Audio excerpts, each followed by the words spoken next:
Hey guys, and welcome back to the CTFC Perspective. And yes, I know it's been a while. This is the longest distance I think I've had between uploads, and I just gotta say I'm sorry. It's because as you know, all the news stories and everything that's been confirmed, it's gonna be a very long time, sadly to say, until we get to go back to our games and the vlogs get to return.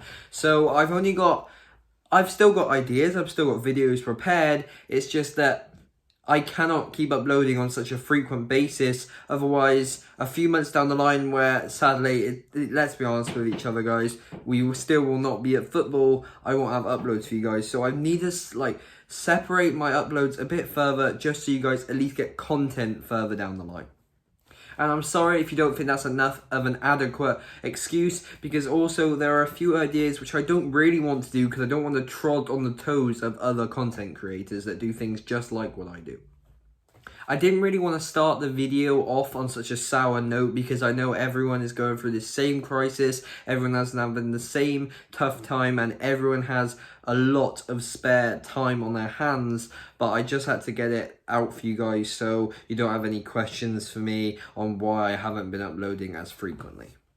So the two main points of this video is A, to obviously say what I've already said, why I will not be uploading as frequently, maybe a new upload schedule, and just please, I know I say this in almost every video, but please, if you have any videos that you guys specifically want to see, please go drop a comment in the comment section and I'll try my absolute hardest to try and make that video. And also, it's not going to be the longest video about me trying to go through a more in-depth analysis on some of the latest news stories. This mainly revolving around Cheltenham to try and give us a bit more hope or a bit more information about maybe what might be happening to Cheltenham in the very near future. Obviously, nothing is 100% confirmed because otherwise we all would know about it, we all would have heard about it by now. But one thing that is confirmed is your absolutely amazing support. I cannot thank you guys enough. We're at 263 subscribers by the time of recording this, and I just cannot thank you guys enough. We're still growing. Even though it may not look like I'm putting as much effort in as I used to, I am trying, but I think you guys understand by now that I've actually explained it to you guys. I put this tweet out last night, as you can see here.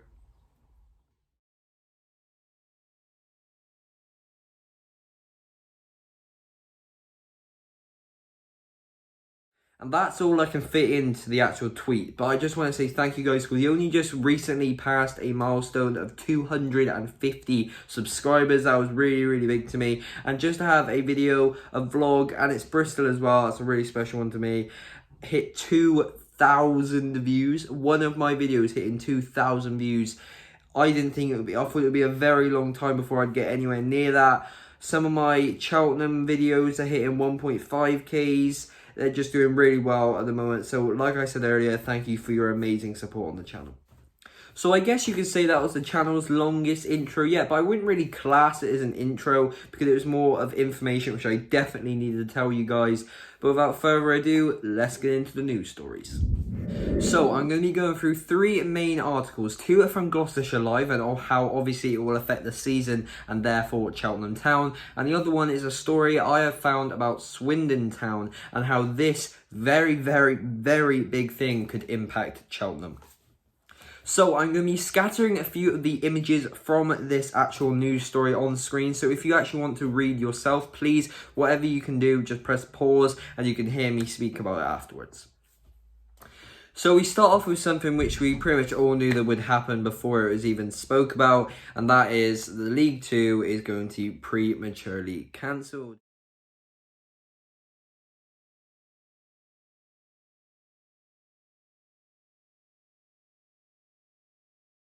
There was a meeting where all 24 clubs pretty much said the same thing, this being that they care more about the players' safety than actually going into the games.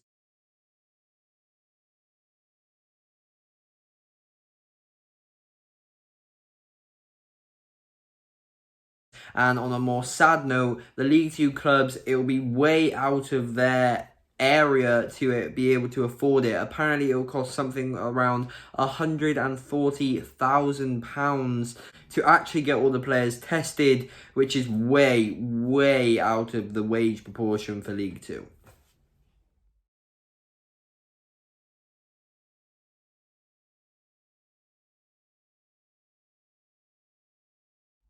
Now, I 100% understand where they stand on this. I'm not trying to use football players as lab rats for our own entertainment. I understand they're humans as well. They have children. They have their own health to worry about. They have their own careers to worry about. So I'm not saying that they 100% have to be playing football. But we have to think about this on a business level as well. Clubs are losing thousands and thousands of pounds just for these games not going ahead. They have to pay all these wages for the players and the staff. And if they do not get their match revenue from the stands, from the food they sell, all of that, they are actually losing money, and some clubs are coming to a severe risk of going bust if this carries on.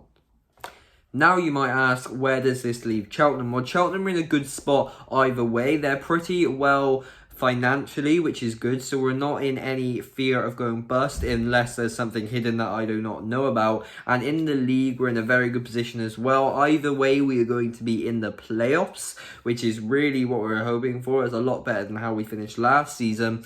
And they're seemingly going to be going for a points per game system, which would leave us in the playoffs. Once again, very, very close to third place, which is quite upsetting, but still. But even so, let's just say we leave the season here. It's prematurely postponed, blah, yada, yada, null and void, however you want to say it. We still would have to pay that amount of money to be tested to play the playoffs games. So, yeah, if you're going to be saying that, you're going to have to give someone a guarantee anyway, because there's no way that you can allow clubs to do the playoffs games, but you can't allow them to finish the season. Because you wouldn't have to be tested twice. You can just get the amount of games done in a wad of time. Let's say you do two games a week. That's quite fair for footballers to do 2 days a week. Premier League clubs and stuff do that on Europa League nights. Obviously, every club can do it in a cup week. So they can seemingly play 2 games a week. I just don't see the point of the 4 clubs who are in the chance for promotion having to do it, but not the rest of the league being able to do so. I really hope that makes sense. I'm not trying to sound like an idiot here. That's just really what's coming off the top of my mind when you think of people actually having to pay where it's not really that fair, even though that we're being given a good opportunity. Because at the end of the day, we've had a really good season. We played really well. And segueing on to my next topic, another club that's done really well is Swindon Town. Now, some of you would have seen this story. It's been going everywhere. I first saw it from Tyler, who saw it on Twitter. So it has been around. It's not really an unheard of story. And it's about how Swindon Town could either be getting a 12-point deduction or going bust. Now, straight away, this is really big news. Hold on. So I'm going to be trying to get it all in one screenshot, but if I have to put it on 2, it's going to be about a 20-second segment, just so you can read it for yourself. It's actually quite a big story. Here it is.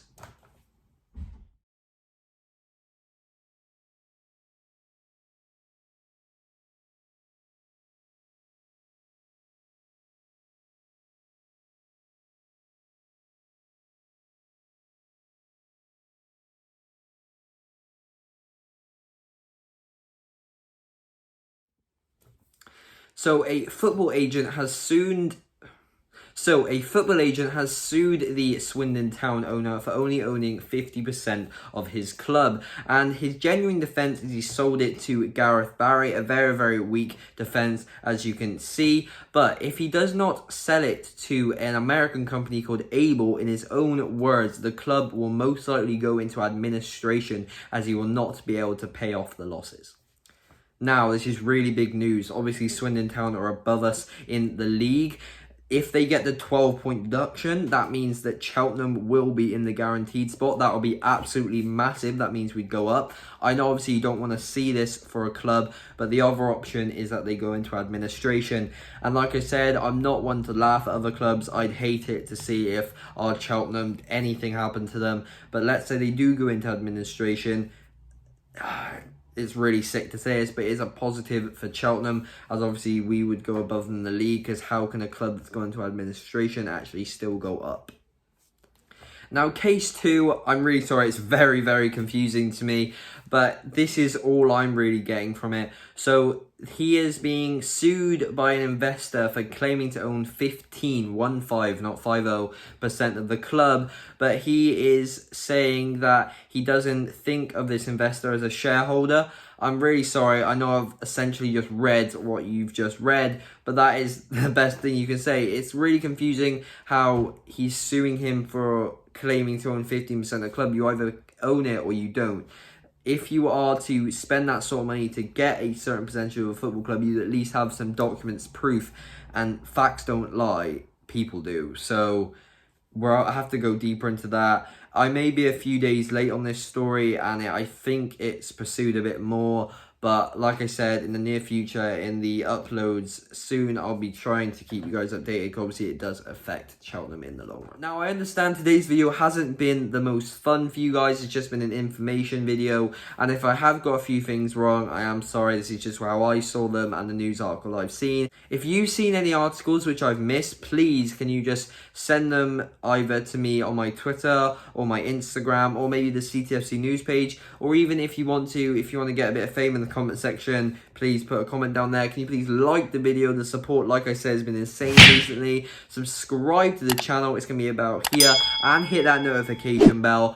My Instagram and my Twitter will be on the screen very soon and in the description. Like always, if you did like this video, there'll be more videos on the channel on screen very shortly. Thank you guys so much for watching this video, and I'll see you guys in the next one. See ya.